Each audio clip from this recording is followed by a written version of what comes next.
Good morning, everyone. I'm Priyanka Bhargav. Today we'll be starting with History, chapter number 2, the establishment of company power from trade to territory. In this chapter, we're going to study that how the Britishers came to India as a trader and later on how they became the ruler of India. So, let's start with it.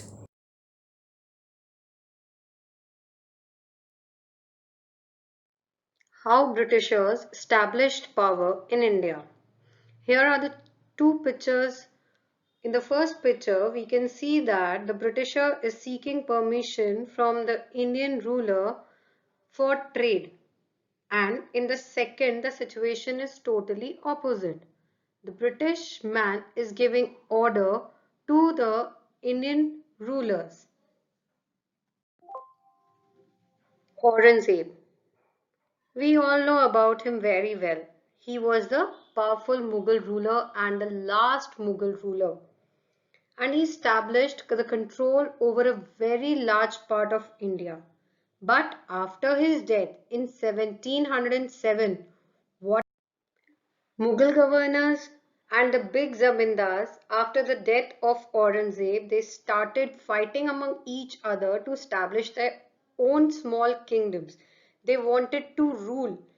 Okay, and what was the result of this? The result was deterioration. Deterioration means downfall of Delhi. Delhi was a very powerful and the developed center of Mughals. Okay, so what happened among all the Mughal governors and the big zamindars? They started fighting among each other and they were not united anymore. So the benefit was taken by the Britishers of this disunity among the Mughal governors and the zamindars. Now, as we know that Britishers came to India as traders. Now, for the traders, we can use mercantilism. Now, what does mercantilism means? It means commercialism or getting profit by trading with other countries. In simple words, we can say that business enterprise that mainly makes profit by buying goods at a cheap rate and selling them at a high rate.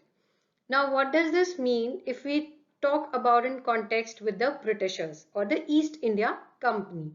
Now, the Britishers came to India as a traders as they were attracted to India for spices, gold, indigo, cotton, and there were many things to which the Europeans were attracted. Okay, now what they used to do, they used to buy spices from India at a very cheap price and they used to sell it in Europe or in other countries at a very high price. That is, they wanted to make the profit. Similarly, gold, they used to buy gold from India and sell it at a high rate. Now coming to the cotton.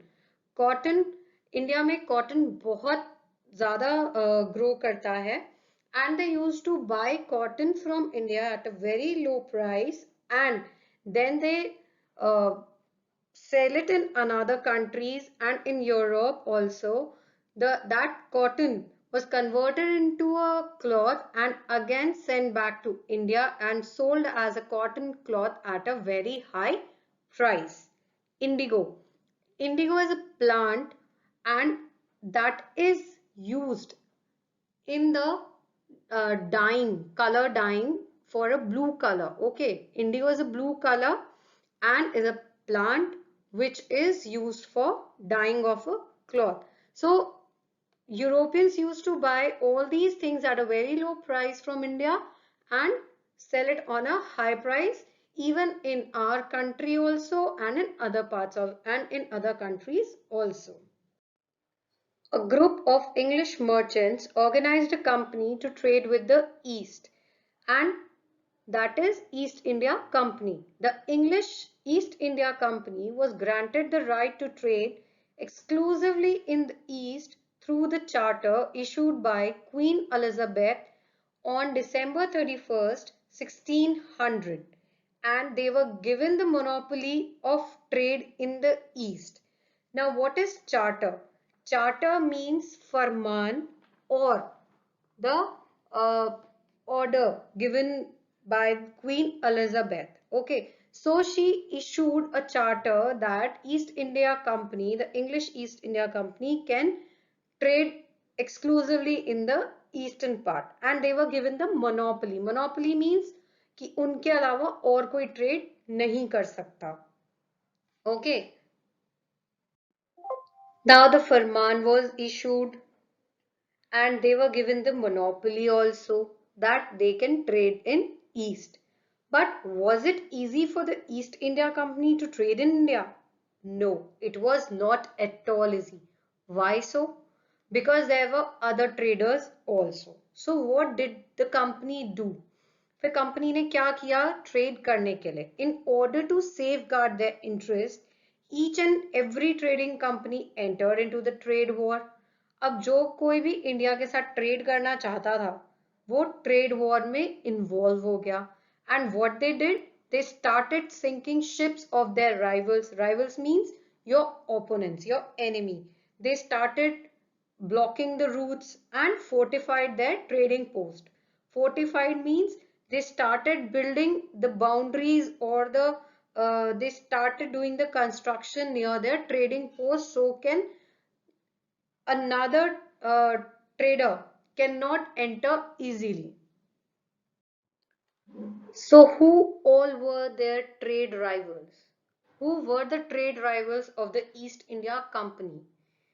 The Portuguese. Portuguese were at Calicut in 1498. They were doing trade from Calicut. Dutch at Surat and Patna in 1595. They were doing trade from there. And the French were at Pondicherry in 1664.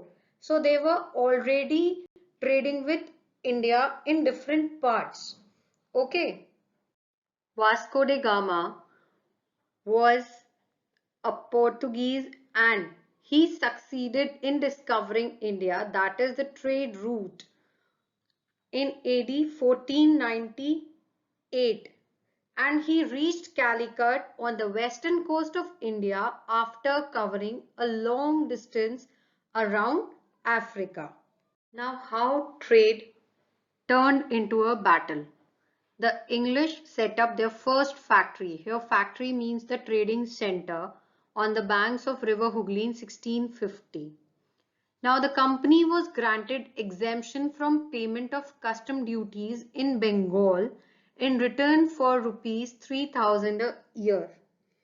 Farrukh Siyar, the Mughal emperor, he had granted exemption. Exemption means that Britishers were free from the payment of custom duties, the taxes for trade in Bengal, and in return they had to pay 3000 rupees a year to the Mughal Emperor Farrukh Siyar. In 1698, the company acquired 3 villages in Bengal and soon they grew into a city which is known as Kolkata. So slowly and steadily the company acquired means they started capturing. Okay, so slowly and steadily the company captured the 3 small villages in Bengal, and when they started developing, the villages grew up into the city and now they are known as, and now it is known as Kolkata. Now there were many areas of conflict between the Bengal Nawabs and the East India Company. There were many reasons uh, of fight, okay, of battle between the Bengal Nawabs and the East India Company, and it all gave rise to the Battle of Plassey, about which we will going to study in our next video. Okay students, I hope this much is clear to you. If you find any problem, please feel free to ask me. Okay, now it's time for your homework.